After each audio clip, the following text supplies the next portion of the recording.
Assalamualaikum warahmatullahi wabarakatuh. Selamat pagi, ketemu lagi di acara info seputar kesehatan RSUD Dr. Muardi Muardi.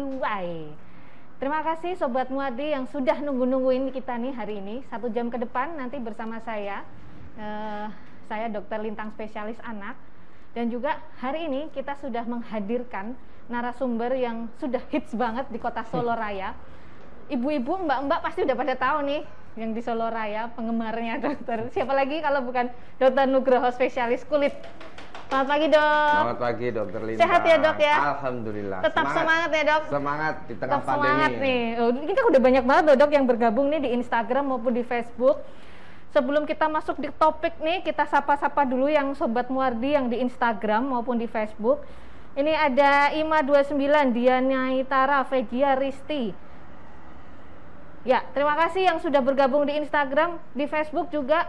Biasanya sudah banyak dok penggemar kita dok, bukan penggemar sih. Sobat Muardi ini yang sering menyaksikan Instagram live maupun Facebook live-nya Rumah Sakit Muardi ini dari Sabang sampai Merauke dok. Bahkan sudah go internasional dok. Hong Kong, Jerman, mana lagi tuh? Belanda. Pokoknya udah dari Sabang sampai Merauke dok, udah banyak banget. Salam nih di Facebook ada dok dari IR Cam, salam Dokter Suwondo buat Dokter Cahyono. Oh ya, Pak Direktur. Oh ya. Nanti saya sampaikan salamnya ke Pak Direktur. Terima kasih yang sudah bergabung. Nanti barangkali kalau ada pertanyaan tentang bagaimana sih tips menjaga kesehatan kulit di cuaca ekstrim, bisa menyampaikan komen di kolom Instagram maupun di Facebook. Ini ada lagi nih Mbak Lucy Palusia nih Sobat Muardi kita nih yang selalu join di setiap kali live streamingnya kita nih. Mbak Lucy Palusia, selamat datang, terima kasih. Salam sehat. Iya, dari Landak, Kalimantan Barat dok. Ini rajin banget ini. Terima kasih Mbak Lucy. Ya dok, memasuki topik kita nih dok hari ini. Untuk teman-teman di Instagram maupun di Facebook pasti udah tahu ya bagaimana sih tips, ada nggak sih dok tips-tips khusus menjaga kesehatan kulit nih, karena kan sekarang cuacanya lagi panas, siang tuh terik, panas, malam kadang hujan, kadang enggak. Nah, bagaimana sih dok? Ada tips-tips tertentu nggak sih Pak dok? Oke, dalam beberapa bulan terakhir ini, Dokter Lintang, pengalaman saya ya, mungkin juga teman-teman dokter kulit lainnya sama sebenarnya menghadapi keluhan pasien yang sama setiap harinya. Jadi yang dikeluhkan pasien akhir-akhir ini nomor 1 itu kulitnya kering. Oh kering. Nah, yang nomor 2, lihat kulit saya sendiri. Kulitnya kering. Dan yang nomor 2, kulitnya jadi merintis atau berjerawat karena efek pemakaian masker. Jadi itu di masa pandemi itu sekarang 2 ini yang menduduki top chartnya lah. Wah, dia paling sering dikeluhkan. Iya, karena memang dalam 5-6 bulan terakhir ini, 5 bulan terakhir ini kan kondisi cuaca sangat panas dan cuaca yang sangat ekstrim ini sangat berpengaruh pada kulit kita. Cuaca yang panas itu disebabkan karena uap air yang ada di udara menjadikan uap air yang ada di udara lebih sedikit, sehingga kulit kita menjadi jauh lebih kering dari hari-hari biasanya. Jadi lebih kering ya dok? Ya kelembapannya turun lah, kelembapannya turun karena uap air yang ada di udara itu juga sedikit, kira-kira begitu.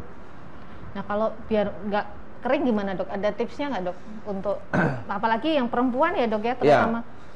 Jadi begini, kelembapan cuaca itu juga banyak dipengaruhi faktor. Faktor eksternal juga faktor internal dari tipe kulit kita sendiri nih.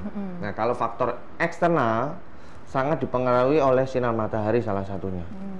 Sinar matahari yang panas, musim kemarau yang seperti ini, sehingga sumber-sumber air di sekitar kita kan juga berkurang ya, surut ya. Jadi walaupun ada panas, penguapan yang ada di udara itu sedikit. Kandungan uap air yang ada di udara sedikit. Karena kandungan uap airnya sedikit, maka kulit kita menjadi jauh lebih kering daripada hari biasanya. Dimana kelembapan uap air yang ada di udara lebih tinggi, sehingga kelembapannya juga akan tinggi. Nah, kalau faktor internalnya tergantung setiap orang mempunyai jenis kulit yang berbeda-beda, Dokter Lintang ya. Beda-beda ya, Dok, ya berarti ya. Jadi ada yang kulitnya kering, ada yang kulitnya berminyak. Nah, yang ini kulit wajah atau kulit badan juga. Cuma yang selalu kita menjadi patokan adalah kulit wajah.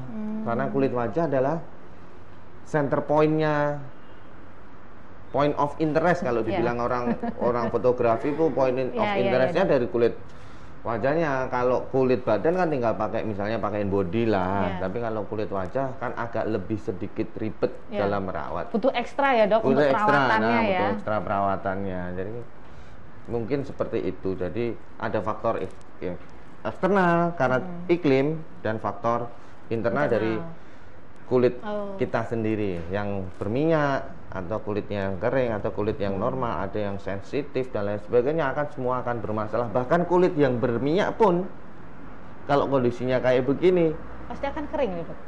Juga akan mengalami, beberapa pasien juga mengeluh bahwa dia kok jadi kering.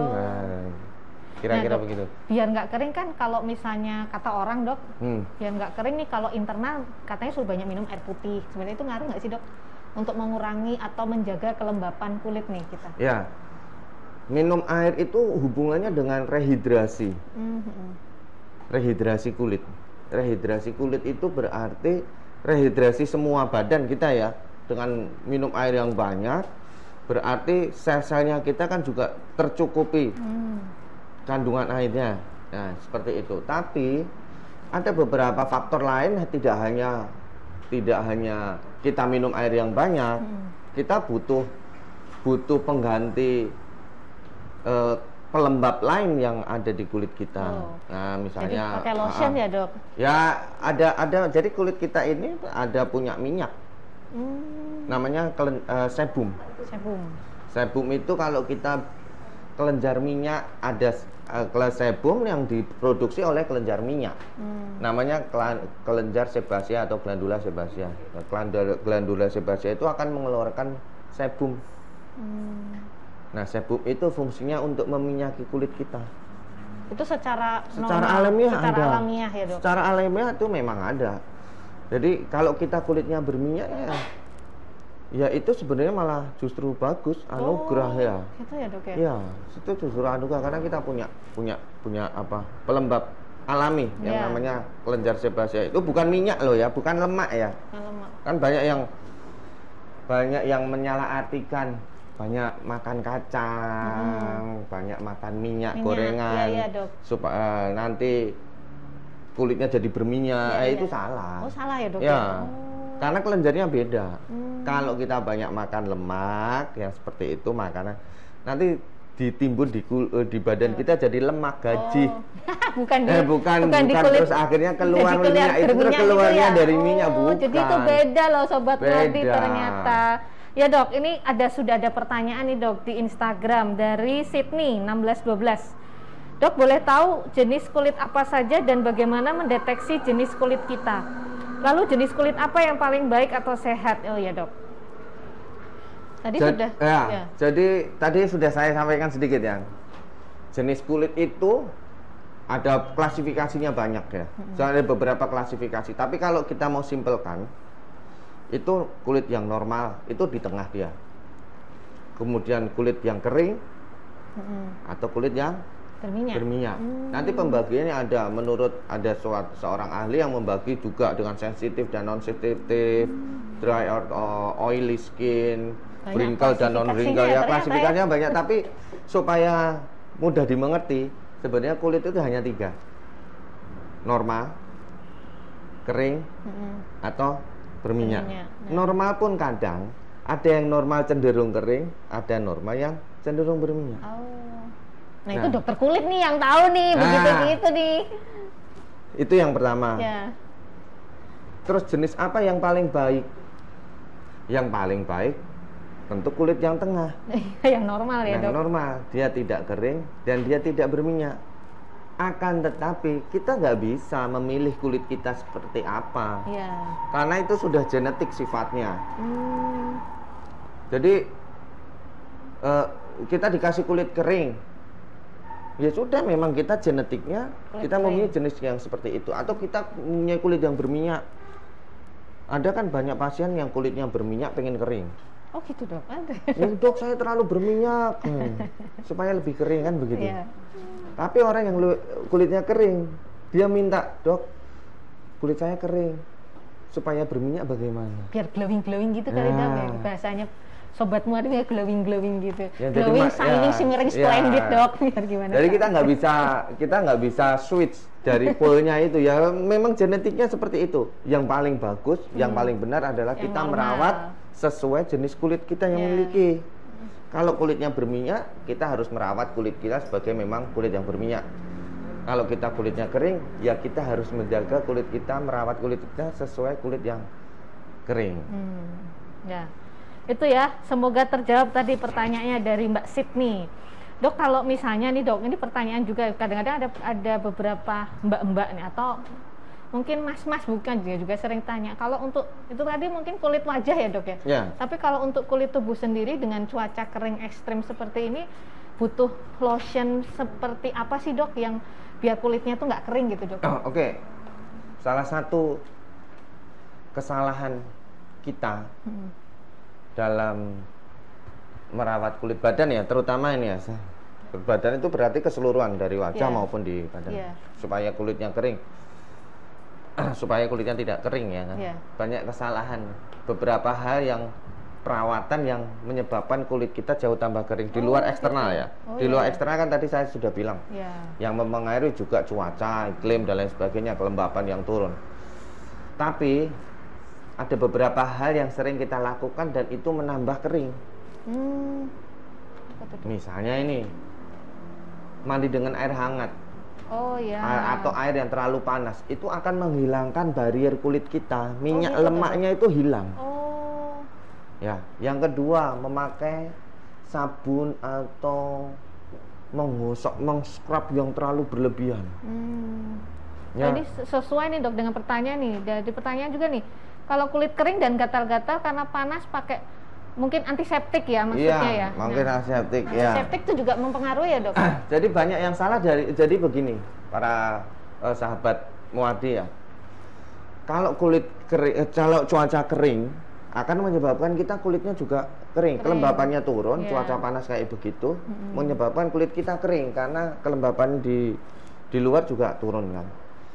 Kulit yang kering itu relatif gatal. Karena kering kan, dia gatal, garuk-garuk terus. Nah, karena gatal, dipikirnya kalau masyarakat awam itu, wah kulit saya gatal, berarti ada kuman. Gitu loh, sering saya bilang begitu, sering saya temuin kulit saya gatal, ada kuman. Akhirnya memakai sabun-sabun perawatan yang sifatnya antiseptik yang keras. Nah, dan itu dipakai untuk sehari-hari. Justru malah tambah kering, gitu. Dengan seperti itu barrier kulit kita yang tersisa, harusnya kulitnya kan berminyak ini, itu malah jauh lebih, jadinya jatuhnya lebih kering lagi. Nah setelah mandi dia akan jauh lebih kering lagi. Minum obat gatal, minum obat anti gatal, dan sebenarnya itu tuh tidak menyelesaikan masalah. Jadi gali lubang tutup lubang. Yang benar adalah merawat. Kalau kulitnya kayak begini, kita kembalikan kelembapannya.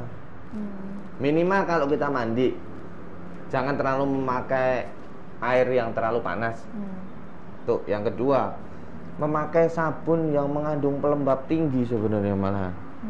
Cuma sabun yang pelembabnya tinggi itu tidak disukai oleh sahabat Muardi, mungkin banyak orang nggak suka, apalagi cowok. Nggak wangi atau karena nggak keset. Nggak keset ya. Ada licinnya kan. Orang Indonesia itu kalau mandi harusnya keset. Sampai ambil batu kali digocok. Benar. Harus keset. Namanya mandi harus keset. Kayak iklan sabun cuci piring itu. Nah, itu harus kayak begitu. Benar. Berarti harus keset banget. Nah, itu sebenarnya malah salah. Jadi justru yang yang nggak keset itu malah pelembabnya lebih tinggi. Sabun ya, pelembab Dok, ya? itu rata-rata mempunyai faktor pelembab yang kalau dipakai memang sensasinya seperti masih ada, seperti ada lapisan, ya, lapisan licin-licin gitu licin-licin ya, Dok, seperti ya? itu. Jadi itu justru malah yang bagus. Boleh memakai sabun antiseptik, tapi bukan berarti yang terlalu keras, kemudian dipakai setiap hari. Apabila kulit kita kering terus pakai itu ya jauh tambah lebih kering. Tambah kering, tambah gatal ya, Dok. Jadi kalau penggunaan antiseptik sebaiknya kapan, Dok? Misalnya kita habis berolahraga, banyak paparan ya, luar gitu ya, dari luar. Kita pulang misalnya kerja, ini kondisi pandemi kayak begitu. Ya, kita pulang pakai sabun boleh. Sabun antiseptik boleh, atau banyak sekarang kan antiseptik yang sudah ada pelembabnya juga. Oh, ada ya, Dok. Ada beberapa produknya, silahkan. Kalaupun tidak bisa, intinya begini, Dokter Lintang, jangan menjudge, jangan berpola pikir bahwa sabun yang licin itu tuh nggak keset, itu buruk buat kita, kurang bersih gitu loh. Padahal itu justru pelembab. Itu pelembab ya. Nah, yang kedua, kalau kulitnya kering baru kita memakai pelembab setelah mandi. Oh gitu. Seperti lotion gitu, Dok. Ya, silahkan memilih. Sekarang banyak sekali lotion yang beredar di pasaran untuk lotion di badan ya. Dan memakai lotion yang benar itu sebenarnya setelah mandi langsung dipakai. Oh gitu, Dok. Kulitnya pas masih basah. Oh, penyerapannya lebih bagus begitu, Dok? Iya, karena kita sifatnya ada yang oklusif, jadi menahan airnya yang masih basah di kulit kita itu. Jangan tunggu badannya kering, gosok pakai handuk sampai kering, ya. Berjemur dulu mungkin, baru pakai itu malah justru salah. Oh, iya ya, wah menarik sekali, Dok. Posisinya kulitnya agak basah-basah, justru malah dikasih lotion itu, body lotion itu. Monggo silakan, banyak yang ada di pasaran. Iya. Menarik sekali nih perbincangan kita dengan Dokter Nugroho. Ini ada pertanyaan di Facebook, Dok. Kita sapa dulu nih. Ada Mbak Eka Rahma. Assalamualaikum pagi Dokter Lintang. Salma hadir selalu. Oh ya, Salma itu pasien anak, Dok. Oh, iya. Siana Rosa, salam sehat dari Bandung Barat ya. Weni, selamat pagi. Mohon izin menyimak ya. Lumajang tuh, Dok. Banyak banget, Dok. Dari Sabang sampai Merauke. Ini ada pertanyaan, Dok, di Facebook. Oh ya, ini bagus nih. Lilia, Assalamualaikum, Dok. Mau nanya, kenapa cuaca ekstrim saat cuaca panas pada bayi dan anak sering terjadi biang keringat, terutama di bagian wajah? Bagaimana tips mengatasinya ya? Oke. Jadi begini. Ini Dokter Lintang spesialis anak. Mungkin kita sering menemukan kasus yang sama. Bu siapa? Bu Lili. Bu Lili ya. Bu Lilia ya. Jadi begini, anak-anak itu bukan miniatur orang dewasa. Ya, orang dewasa yang dalam bentuk kecil itu bukan. Anak-anak ya anak-anak, bener ya, paradigmanya. Orang dewasa ya orang dewasa. Beda jadinya. Bukan masalah ukurannya, tapi memang beda. Termasuk strukturnya.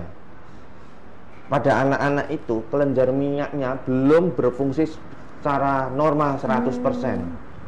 Gitu ya. Nah, itulah yang menyebabkan keringat buntet atau bahasa medisnya milia. Ya. Kalau orang Jawa namanya keringat buntet apalah? Biang keringat. Biang keringat ya. Berarti karena dia kelenjar minyaknya relatif belum sempurna. Nah, pada saat cuaca panas dia akan merangsang itu kelenjar minyaknya. Jadi sebenarnya, Bu, kalau ada anak-anak kecil biang keringat, sering merah-merah di leher, di daerah lipatan, itu karena faktor dari cuaca, aerasi udara di dalam ruangan yang buruk. Mungkin panas ya, Dok? Cuaca panas, maaf, mungkin rumahnya nggak pakai AC, sumpek, ataupun misalnya tidak harus pakai AC, tapi jendela harus dibuka, Bu. Jendela dibuka, jadi angin itu keluar masuk dengan bebas. Nah, kesalahan kita lagi, orang Indonesia itu kalau punya bayi, ada anak-anak, itu dibuntel. Ya, dibuntelnya kenceng banget ya. Biar kakinya lurus katanya, badannya lurus, buntel. Jadi kayak mumi itu. Padahal cuacanya kelembapannya turun. cuaca kita panas. Akhirnya apa ya, muncul jamur di gedong ya namanya, gedong. Ya di gedong, atau ditaruh di dalam ayunan dari sarung yang ditaruh. Masyarakat masih banyak itu ya, di sarung yang digantung, terus anaknya di situ, cuaca kondisinya panas, semuanya ditutup, jadi akhirnya muncul keringat buntet. Sebenarnya nggak perlu khawatir, Bu. Pakailah pakaian yang ringan. Kalau cuaca yang panas kayak begini, anaknya dikasih pakaian yang ringan, maksudnya yang isis, yang dingin lah.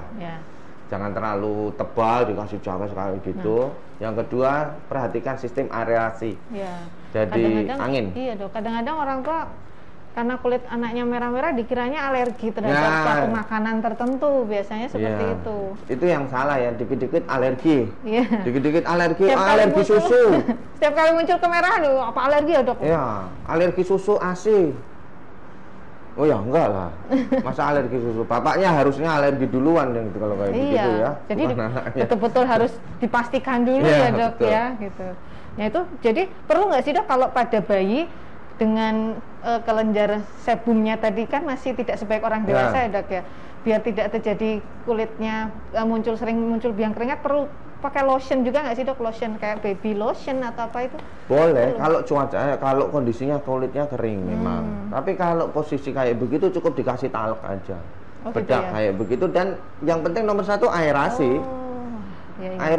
Aerasi cuacanya itu, anginnya masuk kamar, keluar kamar bagus, insya Allah akan membaik sendiri ya dok ya.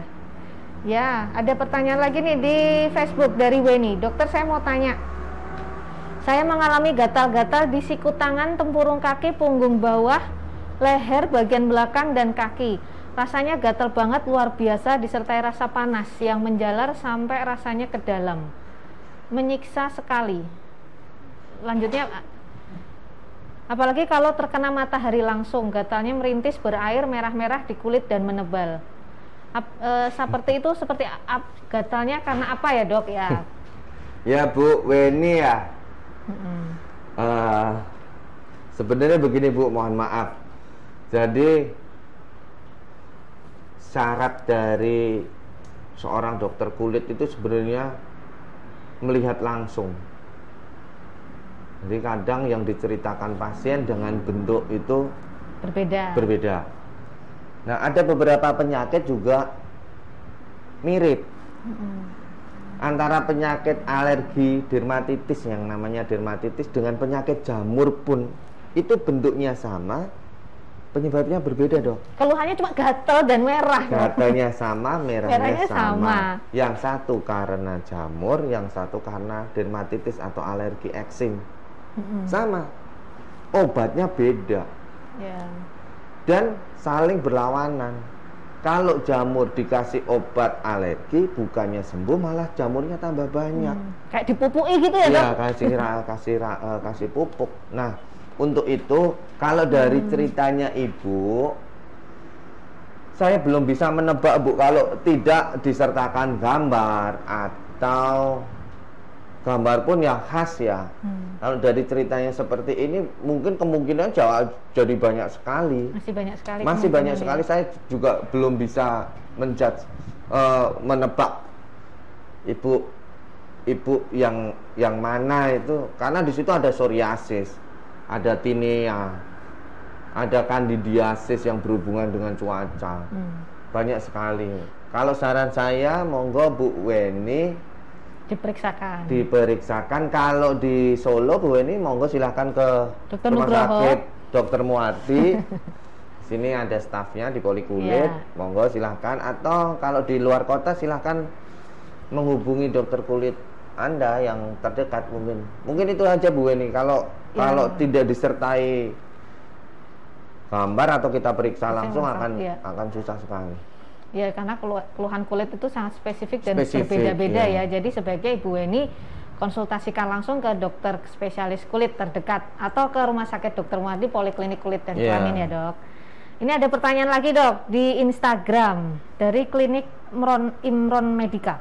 Perawatan kulit pada anak itu minimal bagaimana ya dok? Karena biasanya tidak kita beri apa-apa, bahkan hand body saja tidak hand body saja tidak.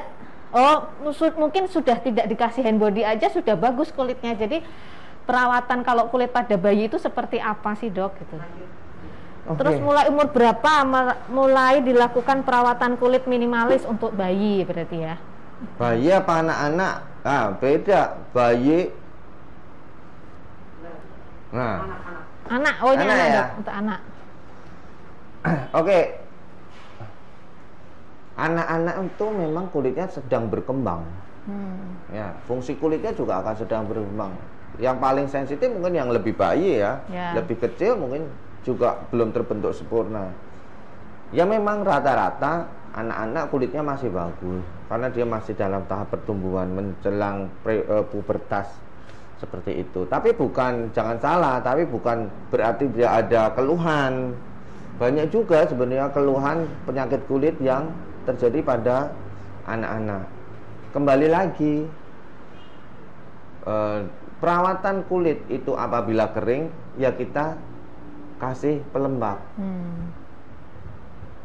Sebenarnya kuncinya cuma itu saja, Bu, karena kita harus menjaga namanya epidermal water loss, transepidermal water loss. Jadi kehilangan cairan di kulit kita. Nah, itu yang harus kita jaga sebenarnya. Tidak usah terlalu berlebihan pada anak menurut saya. Kalau memang sudah bagus, pakai sabun yang pH-nya cukup sama dengan kulit.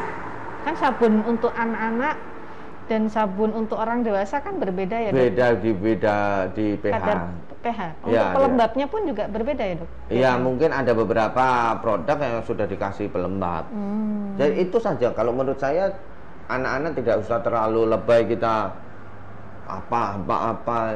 Nggak usah, yang penting kita kasih sabun yang sesuai dengan pH kulit. Ya sabun bayi, sabun anak-anak, saya rasa sudah lebih dari cukup. Jadi nggak perlu pakai tabir surya, nggak perlu ya? Kalau anak-anak itu banyak odor, ya boleh, Dok, ya? Tetap harus dipakai. Ya, banyak tabir surya sekarang banyak yang untuk anak-anak. Kita tuh di negara tropis, Dokter Lintang. Kita di negara tropis. Kita tidak bisa menghindari dari matahari. Itu peraturan itu. Kecuali kita berdiam diri di bawah meja di rumah, nggak pernah kelihatan matahari, ya oke. Tapi kita tidak bisa menghindari dari sinar matahari karena kita memang hidupnya di negara tropis. Gitu loh. Orang negara tropis, kita keluar pintu juga panas. Jadi perawatan dasar orang Indonesia sebenarnya bukan krim malam, tapi sunblock. Itu karena itu pelindung kulit kita gitu loh. Itu pelindung.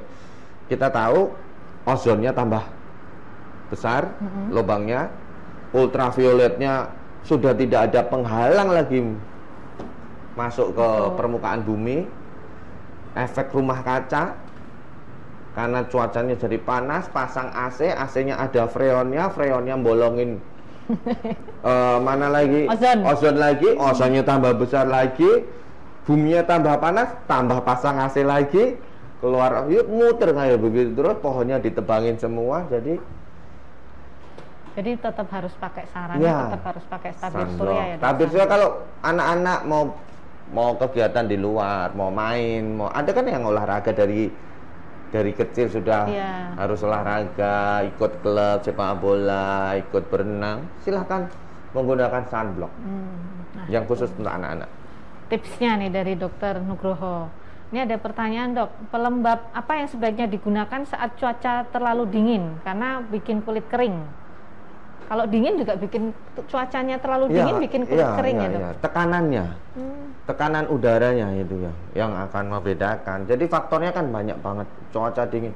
Jadi sebenarnya Bu Ervina Rosma, Kak Ros ini. Cuaca terlalu dingin, pelembab apa yang digunakan untuk cuaca dingin untuk kulit kering? Apapun pelembab itu ada dua. Kalau kita mau, kalau sobat Muardi mau pengen mengerti tentang pelembab, sedikit pelembab, bahkan ada yang sifatnya oklusif. Jadi melindungi penguapannya supaya tidak menguap ya, airnya yang ada di kulit itu. Yang kedua sifatnya humektan. Humektan itu mengikat air sifatnya. Mana yang bagus? Ada yang mengatakan pelembab yang bagus adalah pelembab yang mempunyai dua mekanisme kerja itu. Dia bisa menahan penguapan, yang kedua bisa mengikat air. Nah, banyak sekali pelembab yang ada di pasaran. Monggo silakan. Memang pada saat cuaca yang dingin itu juga bisa menyebabkan kulit kita kering. Nah, sebenarnya kita juga punya sensor. Kita tuh sebenarnya punya sensor. Jadi tubuh kita tuh punya sensor berkaitan dengan kelenjar minyak, produksi kelenjar minyak kita. Jadi kita punya sistem yang namanya aklimatisasi. Kita pergi ke daerah, kita negara 2 musim, pergi ke negara 4 musim. Nah, sensor kita juga berubah. Gitu ya, Dok. Menyesuaikan dalam, ada yang menyatakan dalam seminggu pertama itu proses aklimatisasi. Kulitnya kan jadi bingung ya. Biasanya kan panas terus pergi ke daerah dengan 4 musim, kulitnya kita akan menyesuaikan diri juga. Awalnya kan kadang biasanya jadi kering, gatal, merah gitu ya, Dok ya. Atau justru malah kita daerah panas juga seperti itu. Kita pergi, siapa yang mungkin pernah ibadah umroh kayak gitu mah justru kan kulitnya jadi kering ya, karena kelembabannya juga turun. Ya, menarik sekali. Terima kasih Dr. Nugroho. Ada pertanyaan di Instagram, Dok, masa pandemi kita disarankan untuk berjemur untuk menambah vitamin D. Jam berapa berjemur yang baik? Apakah sebaiknya pakai sunblock sebelum berjemur? Oke, ini sudah ngetren cukup lama ya, Dok ya? Ini awal-awal pandemi itu jadi masalah vitamin D doang ini. Itu jadi perdebatan. Ya, jadi perdebatan para ahli dan perdebatan masyarakat tentang fungsinya berjemur. Intinya balik lagi sebenarnya, kekebalan tubuh itu tidak hanya ditentukan oleh vitamin D. Banyak yang menyebabkan kekebalan tubuh juga menghadapi masa pandemi ini. Kalau menurut saya yang paling penting jangan stres. Itu yang paling berperan. Anda berjemur, kalau Anda stres ya daya tahannya turun juga. Cuma memang stresnya takut hitam nih, takut hitam. Cuma memang vitamin D itu sangat diperlukan. Salah satu untuk meningkatkan daya tahan tubuh, dan itu dibantu konversinya dengan sinar matahari. Vitamin D ora itu akan dibantu konversi oleh sinar matahari. Mengenai jam berapa, yang paling bagus itu di bawah jam 9. Kalau menurut saya ya, antara jam 7 sampai jam 9. Terus jangan dijemur, nanti jadi keripik. Tinggal digoreng. Supaya vitamin D-nya buahnya, dia berjemur seharian ya, bukannya bagus, jadi malah gosong kulitnya. Jadi tidak sebadan yang diinginkan. Karena begini, sinar matahari yang paling bagus, kalau bumi kan bulat ya, Dokter Lintang ya. Kita kasih logika sederhana aja buat para sahabat muadik ya. Matahari itu dari timur kan menongol nih, begini nih. Turun lagi ya. Yang paling kuat radiasinya itu apabila sinar matahari itu di atas ubun-ubun kita nih. Jadi ultravioletnya langsung nancep tuh. Berarti itu paling tinggi. Dan itu harus kita hindari sebenarnya. Karena ultraviolet balik lagi tadi, ada UVA, UVB, UVC yang bisa merusak kulit, radiasi dan lain sebagainya. Makanya yang paling bagus apa? Paling bagus apabila sinar matahari itu masih lembut. Karena pantulannya masih di sini nih. Dari ini bumi bulat, ini masih di sini nih mataharinya. Jadi sudutnya, jadi jangan bingung ya, bahwa sinar matahari itu bisa dipantulkan sesuai sudutnya. Dia mantul juga. Semakin bawah posisinya, semakin pagi itu pantulannya juga begini. Semakin di tengah, dia langsung menghujam ke permukaan bumi. Jadi yang saya saya anjurkan apabila ibu-ibu pengen berjemur atau berolahraga pagi antara jam 7 maksimal jam 9. Yang jadi masalah sekarang jam 5 pagi. Kalau di wilayah Solo sudah kayak jam 7 pagi, zaman dahulu udah panas sekali. Nah, mungkin bergeser lagi. Yang bagus yang mana? Ya antara jam 5, jam 6 sampai jam 8 mungkin. Karena sekarang jam 7 kan udah panas sekali. Ya, itu. Mungkin itu saja. Ya, semoga terjawab ya pertanyaannya Mbak Vika. Ini ada pemakaian sunblock. Ini ada pertanyaan lanjut dong. Bagaimana pemakaian sunblock yang benar dan SPF yang berapa nih yang aman? Ya. Oke. Bicara masalah sunblock ya, kita negara tropis nih. Ini penting. Ini ingin saya sampaikan ke sahabat Muwardi tentang ilmu sunblock, ilmu sederhana sunblock. Sunblock itu pelindung matahari. Ya, sunblock, sun protector itu pelindung matahari. Di sana ada SPF. SPF itu artinya sun protecting factor. Ya. Sebenarnya Allah itu sudah ngasih kita sunblock yang dinamakan melanin. Melanin itu pigmen. Jadi pigmen, kita punya pigmen pewarna kulit itu sebagai sunblock alami, Dokter Lintang. Jadi kalau ada ultraviolet, supaya ultraviolet itu tidak merusak sel-sel di bawah kita, sel ultraviolet itu diserap oleh pigmen, dilindungi. Kulit kita itu dilindungi, sel-selnya dilindungi oleh pigmen melanin. Untuk itu, saya selalu menganalogkan ke pasien. Orang Eropa Timur, orang Eropa ya, orang-orang yang tinggal di Eropa, kenapa kulitnya putih-putih? Karena melaninnya, Dok. Karena dia tidak diberi Allah, tidak diberi Tuhan pigmen yang banyak. Karena dia juga tidak diberi matahari yang banyak. Buat apa dikasih payung yang banyak? Wong mataharinya juga paparannya sedikit. Jadi orang di sana kalau ngelihat matahari seneng ya. Iya, orang bule itu kalau ngelihat matahari itu kayak orang di Indonesia ngelihat salju, beso gitu loh. Jadi kelihatan beconya itu. Kalau ngelihat matahari makanya dia berjemur. Iya, Dok. Berjemur, ngelihat matahari, have nice day itu artinya wah mataharinya cerah, bakar-bakar di belakang rumah. Ya, kalau kita ngelihat film-film itu dia berjemur.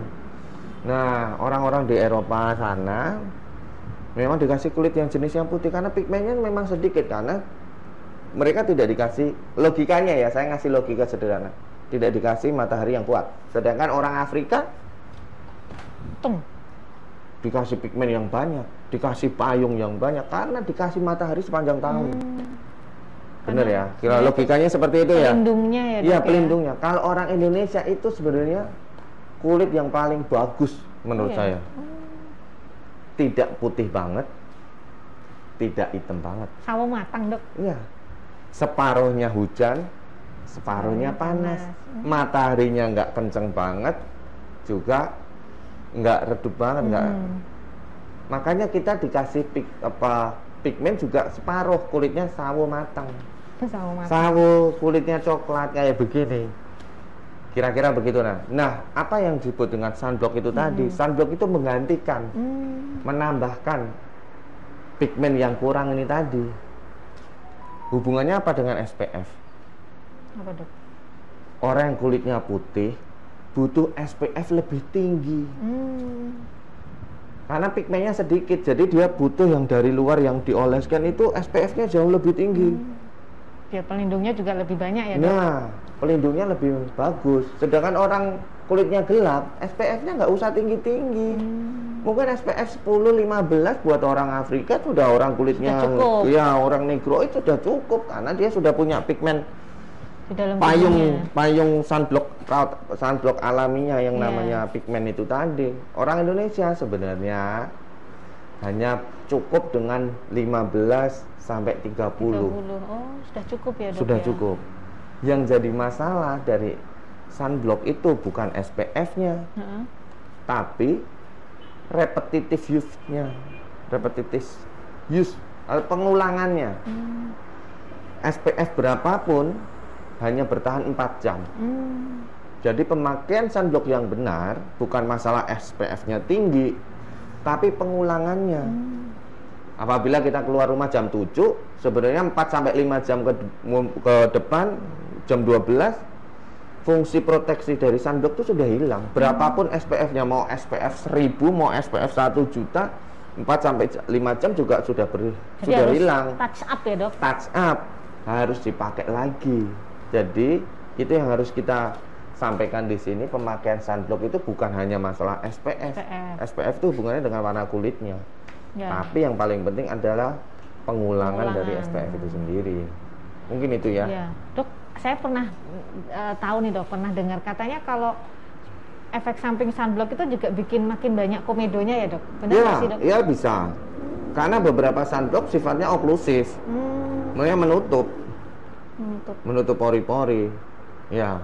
Ada yang mengatakan sunblock itu ada beberapa bahan yang sifatnya degreasing, kayak meminyai. Jadi pada orang-orang tertentu kadang malah justru jadi jerawatan. Gitu. Makanya memilih sunblock itu ya harus disesuaikan jenis kulitnya, gitu loh. Kalau kulitnya berminyak, cari sunblocknya yang ringan, yang jenisnya gel atau lotion yang ringan supaya dia tidak menyumbat. Jadi memang beda-beda untuk setiap jenis kulit ya dok ya? Jenis kulitnya memang beda-beda. Konsultasikan aja ke Dr. Nugroho nih, ke Poliklinik Kulit RSUD Dr. Muardi ya. Semoga terjawab tadi pertanyaan Mbak Sydney, bagus sekali itu pertanyaan sehari-hari kita ya, penggunaan sunblock. Ada pertanyaan lagi di Facebook dari Wahidatur Ida. Dok mau nanya, kalau psoriasis itu obatnya apa nggih? Kalau itu sudah masuk ke klinis, obat psoriasis itu harus dikonsulkan ke dokter kulit. Mungkin Mbak Wahidatur langsung ke dokter kulit yang di kotanya aja.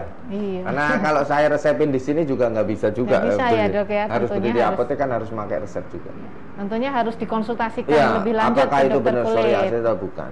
Ya, semoga terjawab ya Mbak Wahidatur Ida. Ada lagi dok di Ahmad Syarkawi. Dok, bagaimana dengan di Saudi Arabia yang cuacanya selalu panas, airnya panas meskipun nggak dipanaskan? Airnya sudah panas sendiri. Pelembab apa yang seharusnya dipakai supaya kulit wajah nggak terbakar? Dan untuk sunscreen, dari SPF berapa nih yang baik? Tadi sebenarnya sudah SPF-nya sudah dijawab. Ya, sudah dijawab sama Dr. Nugroho. Daerah yang kering tadi sudah disinggung. Pelembab apa saja sesuai kulitnya Bapak. Kalau memang orang Indonesia, orang luar negeri itu di mana-mana di rumahnya punya heater untuk memanaskan air, jadi supaya mandinya pakai air hangat. Kalau orang Indonesia harus masak air dulu ya. Tapi kalau di Arab Saudi ya nggak usah dimasak. Itu airnya keluar, nggak usah pakai heater, memang sudah panas. Tapi kan bukan berarti terus mau didinginkan dulu juga Pak. Ya, jadi walaupun ya sesuai kondisi saja lah. Sesuai kondisi saja ya, mandi pakai yang ada. Nanti kan tinggal kalau kulitnya kering, setelah itu tadi saran saya habis mandi handukan langsung pakai lotion. Kira-kira begitu. Ya, ini ada lagi dok di Instagram, pertanyaannya banyak sekali loh dok, di Instagram maupun di Facebook. Dok, suplemen vitamin E apakah efektif untuk menjaga kesehatan kulit? Ya, vitamin E, vitamin C, beberapa vitamin yang lain itu sifatnya antioksidan. Antioksidan itu juga sangat bagus untuk sel-sel kulit kita. Tidak hanya sel kulit kita, sel tubuh kita. Untuk kesehatan jantung, mata, vitamin semua itu. Ilmunya vitamin itu sangat dibutuhkan kulit, tapi dalam jumlah yang kecil sebenarnya. Benar ya?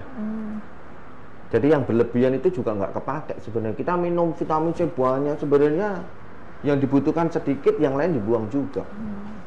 Tapi harus terpenuhi. Nah, masalah vitamin E ini itu memang bisa dipakai untuk menjaga kesehatan kulit. Jangan salah, kulit kita, tubuh kita itu juga mengandung vitamin E, Dokter Lintang. Jadi kulit minyak, kelenjar minyak yang namanya sebum itu sebenarnya sudah mengandung vitamin E. Ya. Sudah alami. Sudah alami. Kita sebum kulitnya berminyak itu sebenarnya mengandung vitamin E. Makanya orang kulitnya berminyak relatif awet muda. Oh gitu dok? Oh iya. Wow. Orang yang kulitnya kering nggak gampang jerawatan memang. Ya. Kelenjar minyaknya relatif sedikit, nggak terlalu aktif, dia nggak gampang jerawatan. Tapi cuma keriput gitu dok? Lebih cepat keriput juga. Oh begitu. Orang yang kulitnya berminyak gampang jerawatan karena di situ gampang sumbatan. Tapi balik lagi tadi ada teori mengatakan bahwa sebum itu mengandung vitamin E juga, mengandung antioksidan juga. Makanya orang kulitnya berminyak cenderung relatif dia lebih awet muda. Oh gitu. Sekarang mau milih yang mana? Mau yang cepat keriput atau mau yang cepat jerawatan? Ya, masalahnya kita tidak bisa memilih. Iya. Kalau itu sudah dikasih oleh Tuhan, ya sudah, terima saja. Kita rawat sesuai tipe kulit kita. Makanya jangan gampang percaya. Obat ini, treatment ini bisa mengecilkan kelenjar minyak. Nggak ada. Saya belum pernah baca dari beberapa jurnal pun, ada beberapa textbook pun tidak segampang itu. Iya, soalnya biasanya mbak-mbak nih, terutama mbak-mbak ya, ibu-ibu muda biasanya cita-citanya pengen punya wajah yang cerah, glowing dok. Ya. Glowing, shining, kayak kulit baby atau artis Korea gitu dok. Ya bisa, itu kan saya kulit mantinya dirawat, makanya balik lagi perawat dirawat bukan diubah konsepnya. Jadi dirawat ya, bukan mengubah. Ya, konsepnya dirawat bukan diubah ya. Jadi jangan punya cita-cita nih yang saya mau tekankan ke sahabat Muadi. Jangan pernah punya cita-cita kulitnya diputihkan. Oh gitu ya dok? Oh iya dong. Kenapa? Kayak Michael Jackson itu dok? Oh iya, nggak boleh. Kenapa? Salah satunya kalau kulit bisa jadi putih berarti itu sudah bukan merawat tapi levelnya mengubah. Dua, balik lagi yang sudah saya terangkan tadi bahwa kulit kita itu butuh pigmen karena negara kita tropis. Kita sudah dikasih payung sebagai pelindung matahari, ultraviolet matahari yang namanya melanin. Lah diputihkan, pigmennya dihilangkan. Oh jadi kalau pemutihan itu pigmen melaninnya dihilangkan ya dok? Kan dia memblok. Oh gitu. Jadi jangan salah loh ya ibu-ibu semuanya yang menonton acara hari ini. Jadi pemutih itu bukan berarti menyebabkan kanker, pakai pemutih terus kanker, bukan. Pemutih itu bisa menyebabkan kanker karena efek proteksi pigmen melaninnya hilang. Oh gitu, ya. Kan melaninnya jadi hilang. Kalau hilang berarti ultraviolet nggak ada pelindungnya dong. Nah ultraviolet yang masuk ke kulit kita itu menyebabkan kanker, UVA, UVB, UVC menyebabkan. Jadi bukan pakai pemutih terus kanker, itu bukan artinya. Pemutih itu menghilangkan efek natural pelindung protektor alami kulit kita sehingga tidak bisa lagi melindungi dari ultraviolet, akhirnya malah jadi kanker kulit. Itu yang ingin saya tekankan ya. Jadi jangan seneng kalau pakai produk terus kulitnya jadi putih. Harusnya malah justru bertanya-tanya.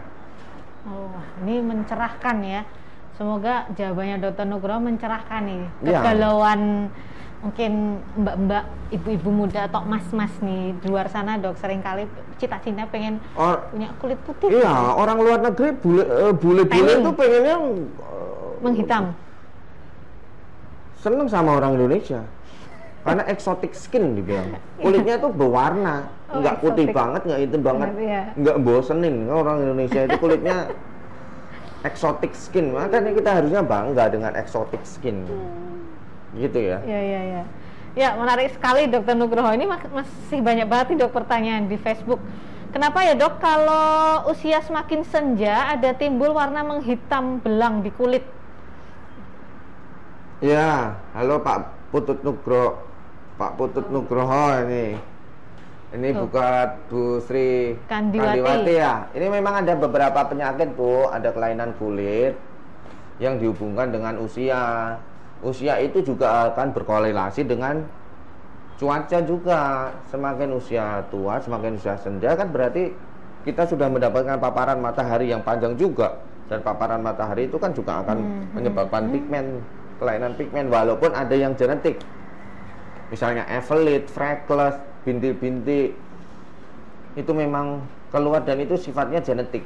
Oh. Ya, kayak beberapa orang tertentu, ras tertentu, misalnya orang Chinese gitu. Yeah. Opa-opa Chinese itu kan tangannya bintik-bintik coklat.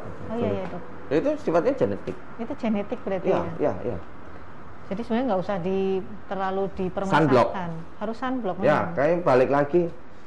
Makanya kalau saya ditanya krim apa yang harus saya pakai yang paling penting, bukan krim malam, bukan krim pagi. Nomor satu yang paling penting adalah pakai sunblock. Karena kita negaranya tropis. Minimal kita melindungi tubuh kita, kulit kita dari paparan ultraviolet yang semakin banyak masuk ke permukaan bumi. Bukan untuk diputihkan. Sunblock ya, untuk perlindungan aja ya, Dok ya. Minimal dilindungi. Zaman dulu juga nggak ada skincare. Iya. Skincare kan hanya booming di 20 terakhir ini. Akhirnya banyak iklan-iklan di medsos, di Instagram yang hanya diiming-iming masalah kulitnya sebelum dan sesudah putih. Before and after. Before after, nggak usah pakai krim perawatan juga bisa, Dokter Lintang ya. Pakai beauty cam. Bisa. Ya, itu kamera C360, Dok. Udah itu C336, Anda nggak usah pakai perawatan, cukup pakai handphone yang bagus dan aplikasi filter beauty cam atau apa yang sekarang apa sih? Yang bisa bikin muda itu? Face app. Udah itu langsung glowing, shining, shimmering, splendid, Dok. Ya, ya, itu Dok. yang harus kita luruskan ya. Ini edukasi ke masyarakat, jangan gampang. Lebih baik Anda datang ke dokter kulit yang untuk masalah kulit, Anda ketemu dokternya dan dokternya juga ketemu Anda, tahu kulitnya Anda langsung. Itu yang paling benar sebenarnya. Ya. Dok, kalau SPF kalau untuk ibu hamil sama ya, Dok ya? Sama. Nggak ada kontraindikasi ya, Dok, untuk pemakaian tabir surya ya? Nggak ada. Oh iya. Sekarang kan lagian kan musimnya lagi sepeda nih. Ya, sepedaan nih. Lagi demam sepeda, ya toh. Nah, sepedaannya masalahnya pulangnya jam 12 siang, gitu loh. Ya iya sehat, tapi kulitnya jadi gosong semua. Iya dong. Begitu gosong nggak mau, gitu loh. Makanya saya menyarankan kalau mau olahraga dibalik berarti biar nggak kena gosong. Jam 6 sore sampai jam 6 pagi. Mungkin itu ya. Dibalik. Kalau makanya olahraga boleh, tapi kita harus juga di masa pandemi ini kan kita juga butuh olahraga kok, gitu loh. Tapi ya harus hati-hati dengan pancaran sinar matahari. Pakai baju yang tertutup, pakai sunblock, jangan terlalu siang. Jangan lupa di touch up juga ya, Dok. Iya. Tiap 4 jam sekali loh. Jangan terlalu siang. Jadi kalau naik sepeda, sunblocknya dimasukin di saku ya, Dok? Sunblock di saku. Dan memakai sunblock itu yang benar untuk sport itu setengah jam sebelumnya. Oh gitu, Dok? Ngaruh ya, Dok? Ngaruh lah. Setengah sebelumnya sudah pakai sunblock baru beraktivitas. Pantes tuh tipsnya dari Dokter Nugroho. Kalau nggak mau gosong, rajin sepedaan, ternyata gitu caranya biar nggak gosong ya, Dok. Kalau nggak mau gosong, tetap mau sepedaan, pakai sepeda statis di rumah, di dalam kamar, saya jamin nggak gosong. Iya. Ya itu tipsnya dari Dokter Nugroho ya. Ya terima kasih, Dokter. Ini ada pertanyaan lagi, Dok. Untuk kulit berminyak, apakah tetap perlu diberikan pelembab sebelum sunblock? Oh ya. Oke. Ini yang banyak yang salah juga. Banyak sekali produk-produk sunblock di luar melembabkan. Sekarang logikanya begini, kalau kita kulitnya sudah berminyak, lah ngapain kita dilembabkan? Kan sudah berminyak. Malah justru berlebihan minyak kita. Kan nggak perlu dilembabkan. Jadi tidak semua orang itu juga butuh pelembab. Itu Dokter Lintang. Oh gitu ya. Ada yang mengatakan di bawah umur 40 hormonalnya masih bagus. Itu rata-rata orang hampir 80-90% menurut pengalaman klinik saya itu nggak butuh pelembab. Nggak butuh pelembab. Orang di bawah usia 40 yang kulitnya benar-benar kering, sensitif, punya bakat atopik namanya, itu sedikit. Oh gitu, Dok. Sehingga dia butuh pelembab. Kalau yang lain nggak butuh pelembab. Gitu ya, jangan terlalu berlebihan menyikapi pelembab terus kulitnya biar lembab terus awet muda. Nah kalau dia memang biar kenyal, katanya, Dok, biar kenyal. Ya, Kalau kayak bayi. Ya kayak bayi. Tapi kalau usia umur ya nggak bisa juga kenyang.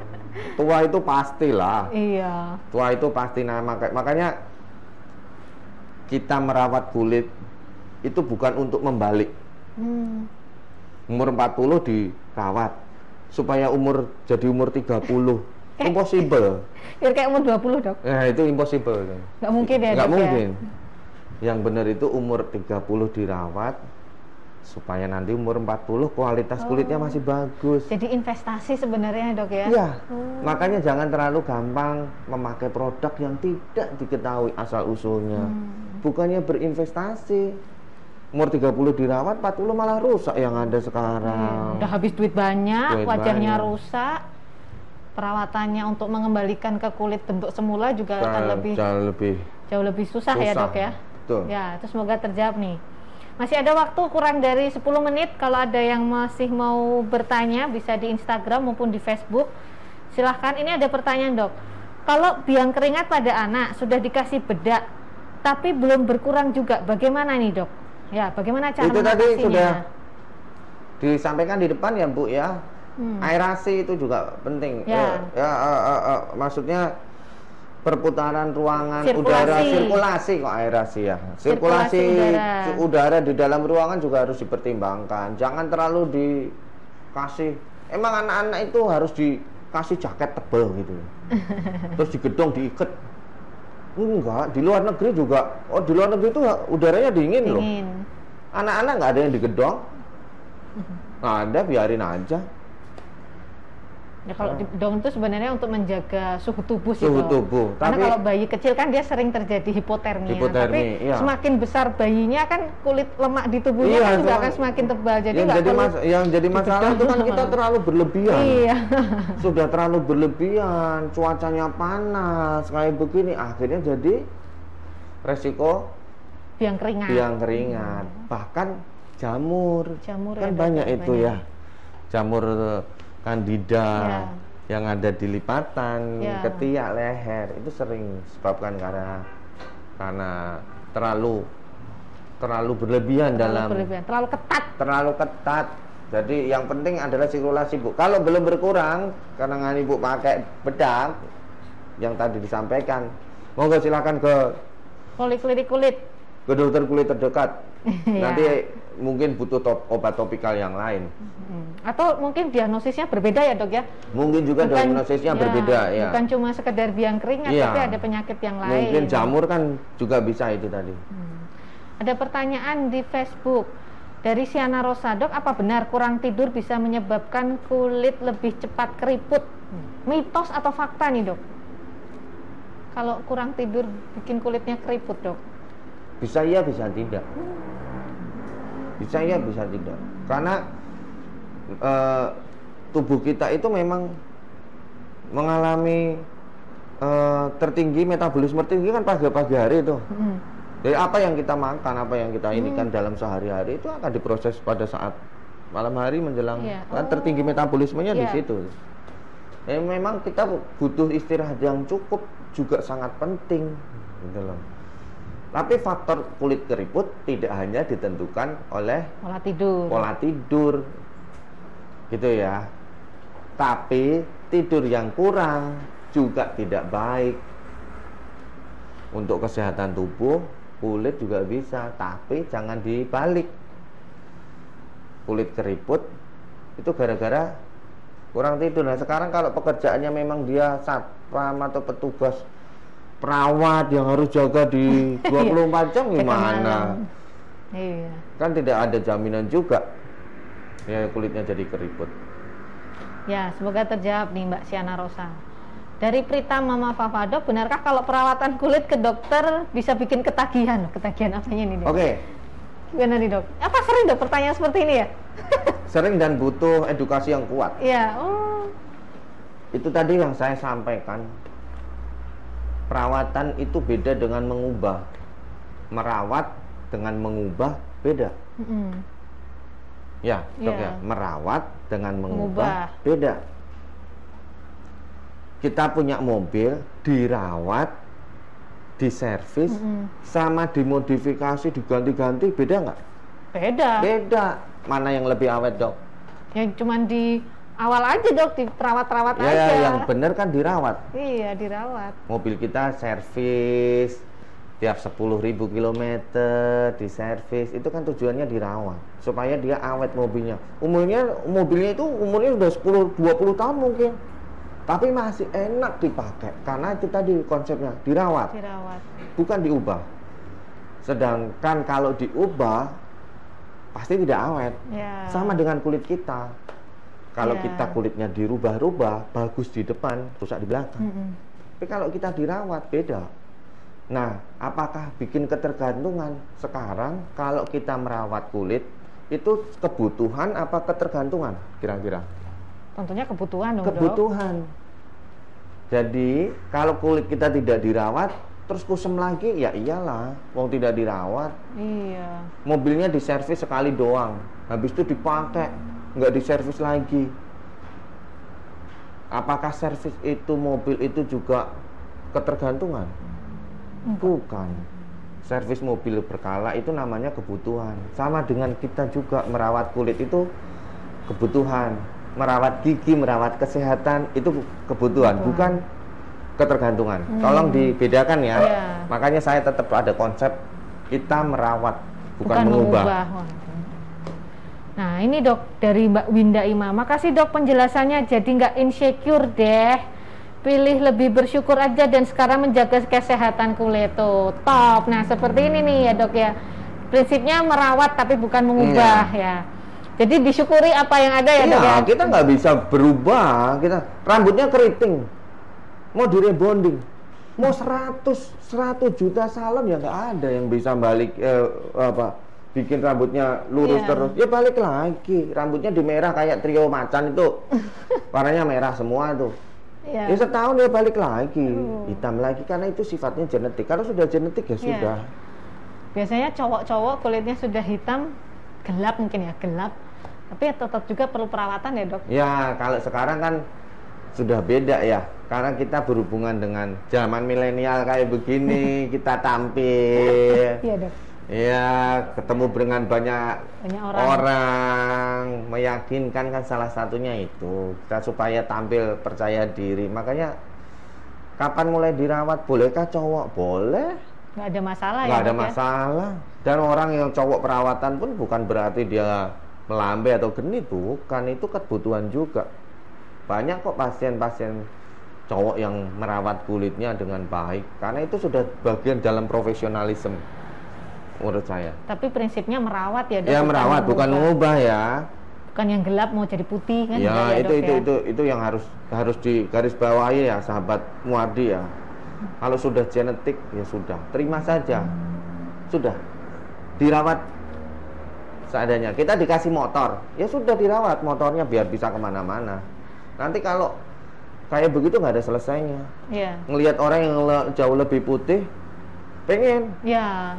Jauh lebih putih, pengen lagi. Jauh lebih putih. Nggak akan ada puasnya. Nggak ada akan puasnya. Makanya ada peribahasanya sekarang itu udah berubah. Bukan rumput tetangga lebih hijau, tapi sekarang muka tetangga lebih putih. Kalau muka tetangganya lebih putih, dia akan berusaha sekuat tenaga melebihi putihnya tetangganya. Ya. Kalau bisa transparan dari kayak holomen, Dok. Itu harus hati-hati ya, sahabat Muardi. Ya, ada pertanyaan nih di Instagram lagi. Oh, karena ada masalah teknis. Oh, udah muncul, Mbak. Dok, mau tanya. Masalah anti-aging, manfaatnya seperti apa? Butuh dipakai kira-kira usia berapa ya, Dok? Kalau sudah usia 25 tahun, apakah sudah membutuhkan masalah anti-aging ya? Oke. Saya kasih analog ya, Mbak Winda. Kalau Anda punya mobil baru nih, kapan mulai dirawat? Ya sesegera mungkin. Iya. Ada waktunya dirawat. Apa nanti nunggu 10 tahun baru masuk bengkel? Kan enggak. Ya dirawat. Sama kalau ditanyain, dokter, kapankah kita mau mulai merawat? Sejak bayi. Bener nggak? Ya sejak bayi kulitnya harus dirawat, tapi kan beda. Merawat kulit tidak harus pakai skincare kan begitu ceritanya. Masa bayi mau dikasih krim malam, krim pagi kan nggak mungkin dong. Pakai toner, eyeliner, lip eye cream, nggak mungkin dong bayi seperti itu. Minimal kan merawat dari bayi itu misalnya dibiasakan kalau keluar pakai sunblock itu kan sudah perawatan tuh. Nah kalau yang mulai masuk krim anti aging sedini mungkin waktu setelah pubertas itu sebenarnya sudah boleh. Dalam tanda kutip benar ya. Harus caranya benar gimana? Iya, tunjuk dokter kulit dong. Ke dokter kulit selesai, jangan ke online ya. Jangan ke online, beli online karena online itu belum tentu dokter, belum tentu krimnya benar, belum tentu dia juga tahu sama kalau wajahnya. Dokternya juga nggak tahu pasiennya juga nggak tahu dia dokter apa bukan. Jadi harus hati-hati. Pasien kan juga beda-beda ya, beda-beda, makanya ke dokter. Nah, kalau masalah anti aging, namanya penuaan itu tidak ada yang bisa menghindari. Itu yang harus catat itu tadi. Makanya saya tadi sudah sampaikan, kita ini konsepnya merawat, bukan mengubah. 25 dirawat, tujuannya supaya Anda nanti Winda umur 35 masih oke. Umur 45 masih oke karena dirawat nih biar keriput-keriput nggak kelihatan gitu ya, Dok. Diperlambat. Penuaannya kan penuaan pasti itu diperlambat. Jadi jangan dibalik, nanti umur 50 baru sadar. Kulitnya sudah keriput semua. Aku udah tua ternyata ya. Sudah terlanjur. Itu tadi baru 50 sudah baru bingung. Nih kulitnya kering semua, mau keriput semua. Temennya yang dirawat kulitnya masih bagus tuh. Tanda kutip lagi ya, balik lagi. Rawatlah kulit dengan baik dan benar. Sejak usia awal ya. Sejak awal boleh. Sejak muda. Rasional. Rasional itu Anda ke dokter kulit selesai.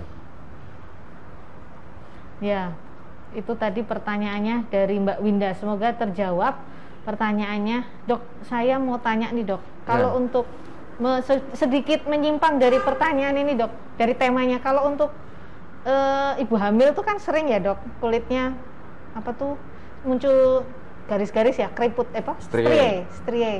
Itu ada sih nggak sih Dok pencegahan biar nggak terjadi strie? Nggak ada ya Dok ya? Ada. Nanti setelah strienya selesai bisa dikurangin. Saya bilang dikurangin ya, bukan dihilangkan 100%. Karena itu sudah ada kayak tarikan regangan dari. Kalau lotion pada saat awal-awal kehamilan bisa nggak? Itu melembabkan doang supaya kulitnya hidrasinya bagus. Tapi kalau memang orang itu punya bakat stretch mark, ya tetap ada. Tetap akan ada ya. Artis-artis itu kalau dilihat perutnya mungkin punya strie semua juga. Kan kita nggak tahu juga. Nggak tahu yang dilihat wajahnya doang. Wajahnya doang yang bagus, di badannya mungkin banyak strie juga. Tapi kan itu daerah yang tertutup dong. Ya nanti setelah melahirkan selesai semuanya, ada beberapa walaupun angka keberhasilannya tidak bisa 100% ya. Jangan gampang terprovokasi ya. Itu banyak yang menawarkan ini itu, tapi tetap konsultasikan ke dokter kulit. Nanti kita ngobrol-ngobrol, sharing berapa tingkat keberhasilannya. Mungkin itu. Ya, terima kasih penjelasannya ini buat menjawab kegandohan ibu-ibu hamil mama muda nih Dok. Ya, ini kita ada program di Rumah Sakit Dr. Muardi. Sebelum kita tutup acaranya, kita ada program periksa dokter spesialis dan subspesialis tanpa antri di Poliklinik Eksekutif Sore di Poliklinik Cendana. Ini khusus untuk pasien umum ya, untuk pasien umum. Jadi kalau Sobat Muardi yang mau periksa mungkin tidak sempat di pagi hari atau males antri-antri di pagi hari, bisa ketemu dengan dokter spesialis maupun subspesialis di Poliklinik Eksekutif Sore di Cendana. Setiap hari Senin sampai dengan Jumat ya, Senin sampai dengan Jumat. Untuk pendaftarannya nanti bisa dicek di akun Instagramnya Rumah Sakit Dr. Muardi ya. Setiap sore jam 3:30 sampai jam 18 sore. Jadi kalau mau yang tanpa antri boleh boleh periksa ke Rumah Sakit Dr. Muardi Poliklinik Cendana Sore, khusus pasien umum ya. Kemudian hasil rekaman live streaming hari ini bisa dilihat kembali di Facebook dan di YouTube-nya RSUD Dr. Muardi. Jangan lupa like, komen, dan subscribe ya. Ya, Dok, sebelum kita tutup Dok, Dokter ada pesan-pesan terakhir nggak Dok? Pesan-pesan terakhir kesan-kesan itu, kesan-kesan, kesimpulan ya. Kesimpulan sebenarnya kita temanya temanya agak melenceng jauh ya dari pertanyaannya ya. Iya. Temanya adalah menjaga kesehatan kulit. Oke, sebagai kesimpulan awal, sebagai kesimpulan akhir, nomor 1 kita harus merawat kulit kita secara rasional, ya, tidak terlalu berlebihan dan lain sebagainya. Karena yang paling benar sebenarnya adalah kalau ada masalah, konsulkanlah ke dokter kulit Anda yang terdekat, yang Anda percaya, monggo silahkan. Yang kedua, bersyukur. Itu adalah kunci dari semuanya. Bersyukur kondisi kulit kita seperti ini, kita juga harus merawat, bukan mengubahnya. Ya. Yang ketiga, menghadapi cuaca yang sangat ekstrim kayak begini, seperti ini yang panas sekali pada saat siang hari hampir 40 dok. Kalau siang hari itu hampir 40, kita belum hujan di bulan sampai sekarang ini, kita sudah lama nggak hujan ya. Hujannya cuma PHP doang dok. PHP doang, ini masih sangat panas. Kita juga harus menyesuaikan perawatan apa yang cocok untuk kulit kita tanpa harus berlebihan atau termakan iklan. Ya. Itu aja yang ingin saya sampaikan kepada Sobat Muardi. Terima kasih. Ya, terima kasih. Tadi closing statement dari Dr. Nugroho, spesialis kulit konsultan. Dok, ini ada satu lagi pertanyaan di Facebook dok, nyempil nih dok. Dok mau bertanya, untuk menyembuhkan kulit yang mengelupas dan menjadi luka, minta saran obat apa yang bisa menyembuhkan dan mengeringkan luka di punggung bawah. Tapi kalau untuk luka mungkin ya, luka mungkin dulu ya, kita lihat ya, luka itu apakah ulkus atau bukan. Kalau ulkus penanganannya akan jauh berbeda, dan ulkusnya pun juga harus dilihat Pak Joko, apakah itu steril atau non steril, atau butuh antibiotik atau tidak, ada proses infeksi atau tidak, itu sangat luas nanti. Sebaiknya kalau saran saya, kalau sudah ada luka dan sebagainya, Bapak ke dokter kulit terdekat aja, atau ke rumah sakit Muardi, monggo silahkan. Ya, terima kasih. Dari Anggana DV, betul dok, bersyukur, jempol 2, jadi bisa lebih rasional berpikirnya. Ya, terima kasih Sobat Muardi yang di Instagram maupun yang di Facebook. Semoga semua pertanyaannya bisa kita jawab semuanya. Untuk yang mau lihat hasil rekamannya bisa dilihat di Facebook maupun di YouTube-nya RSUD Dr. Muardi. Jangan lupa like, follow, dan subscribe. Kemudian sampai jumpa di acara Muardi Wae minggu depan, tentunya dengan narasumber yang cukup menarik, yang selalu dinanti-nanti dengan topik yang sangat menarik. Terima kasih, sampai jumpa.